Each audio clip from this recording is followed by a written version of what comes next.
छत्तीसगढ़ महाराष्ट्र सीमा पर रविवार को मुठभेड़ में 1000 से ज्यादा जवानों ने 31 नक्सलियों को मार गिराया। मुठभेड़ में डीआरजी और एसटीएफ के 2 जवान शहीद हो गए और 2 घायल हुए। जवानों में 12 नक्सलियों के शव बरामद कर लिए गए हैं। मृत नक्सलियों की पहचान की जा रही है। वहीं सीएम विष्णुदेव साय ने कहा कि भाजपा सरकार प्रदेश में नक्सलवाद खत्म करने के लिए अपने संकल्प को पूरा करेगी।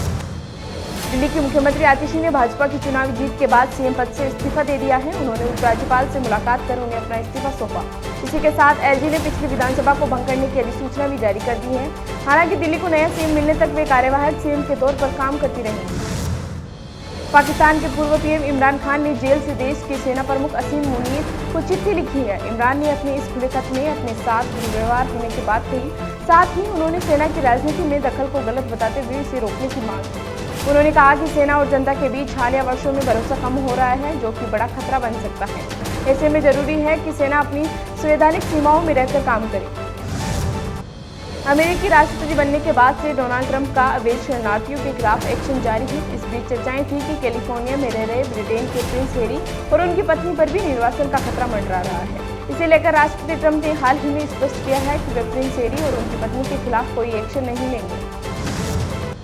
दिल्ली विधानसभा चुनाव में जीत हासिल करने वाले भाजपा के परवेश वर्मा अपने पिता और दिल्ली के पूर्व मुख्यमंत्री साहिब सिंह वर्मा को श्रद्धांजलि देने पहुंचे। परवेश वर्मा ने उनके पैतृक गांव मुंडका में उन्हें श्रद्धांजलि दी।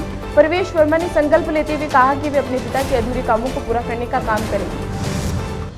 केरल के वायनाड से कांग्रेस सांसद प्रियंका गांधी ने केरल में विकास कार्यों के लिए धन की कमी को लेकर चिंता जताई है। उन्होंने कहा कि राज्य में कई बेसिक फैसिलिटी की कमी है, लेकिन केंद्र और राज्य सरकार इस ओर पर्याप्त ध्यान नहीं दे रही है। उन्होंने स्पष्ट किया कि यह कोई नया मुद्दा नहीं है, बल्कि वह पहले भी इस पर आवाज उठा चुकी है और आगे भी इसे मजबूती से उठाती रहेंगी।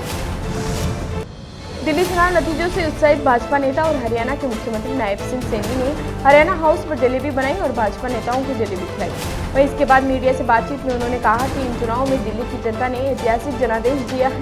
पीएम नरेंद्र मोदी ने पूरे भारत में जो नीतियां लागू की थी उनसे वे वंचित थे, अब उन्हें भी इसका फायदा मिलेगा। टेस्ला और स्पेस एक्स के सीईओ एलन मस्क ने अमेरिकी सरकार की भुगतान प्रणाली पर कहा कि इसमें भारी गड़बड़ियां और $100 अरब से ज्यादा भी संभावित धोखाधड़ी हर साल हो रही है। मस्क ने एक्स पर लिखा कि वित्त विभाग और सरकारी दक्षता विभाग ने मिलकर सरकारी भुगतान की निगरानी के लिए नए नियम तय किए हैं।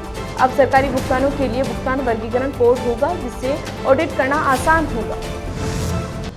केंद्रीय मंत्री मनोहर लाल खट्टर मध्य प्रदेश के दौरे पर आए। यहाँ उन्होंने कुशाभाऊ सभागार में क्रेडाई के पदाधिकारियों से बजट पर चर्चा की। वहीं इसके बाद प्रेस कॉन्फ्रेंस में उन्होंने कहा कि इस बार केंद्रीय बजट में युवाओं के लिए 2013-14 की तुलना में बजट लगभग 3 गुना बढ़ाकर 3800 करोड़ रुपए किया गया है। उत्तर प्रदेश के प्रयागराज में महाकुंभ 2025 का आयोजन हो रहा है। यहाँ अमृत स्नान संपन्न हो चुके हैं, लेकिन संगम स्नान के लिए अभी भी श्रद्धालुओं की भीड़ उमड़ रही है। ऐसे में टोल पर वाहनों की लंबी लंबी कतारें देखी जा रही हैं। इसे लेकर यूपी के पूर्व सीएम और समाजवादी पार्टी प्रमुख अखिलेश यादव ने कहा कि महाकुंभ के अवसर पर उत्तर प्रदेश में वाहनों को टोल मुक्त किया जाना चाहिए। इससे यात्रा की बाधा भी कम होगी और जाम का संकट भी।